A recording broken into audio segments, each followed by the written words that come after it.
আমরা চাই আমাদের এই নতুন শিক্ষাক্রমটাকে বাদ করা হোক, কারণ এটার দ্বারা আমাদের পড়ালেখা কিছুই হচ্ছে না। আমরা সারাদিন মোবাইলের ভিতরে ঢুকে রয়েছি। এই শিক্ষাক্রমে ট্রান্সজেন্ডার দেওয়া হয়েছে এবং আমাদের ধর্ম বইয়ে আমাদের ধর্ম মানে নৈতিক শিক্ষা কিছুই দেওয়া নেই, সব আজে বাজে জিনিস দিয়ে রাখছে। আমরা যে ধর্ম পরীক্ষাটা দিয়েছি ওটার মধ্যে ধর্ম সম্পর্কে কিছুই, ইতিহাস বিজ্ঞান নিয়ে দিয়ে রাখছে, ধর্ম বিষয়ে কোনো কিছুই ছিল না। আর আমরা এই নতুন কারিকুলামটাকে আর চাই না, আমাদের আগের কারিকুলামকে আবার ফিরিয়ে দেওয়া হোক, বাতিল চাই এটা। আমরা এই কারিকুলামই চাই না, আমরা আমাদের আগের কারিকুলাম ফিরে চাই।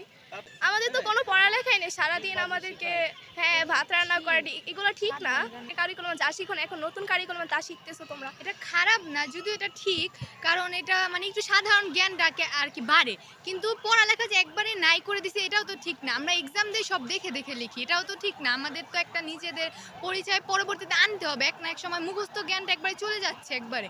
আর ওই যে কাগজ দেয়, গ্রাফিক করতে দেয়, এগুলো ঠিক, এগুলো দিয়ে সাধারণ জ্ঞানটা বাড়ে, কিন্তু আসলে যে শিক্ষার মানটা একবারে নাই হয়ে যাচ্ছে, সবাই ওই মোবাইলের ভিতরে আছে, আবার প্রশ্ন আগের দিন রাতে ফাঁস করে দেয়, এটা কিরকম? এটা তো একবারে একবারে লো বাজেট টাইপের হয়ে যায়, শিক্ষার মানটা রইল কই?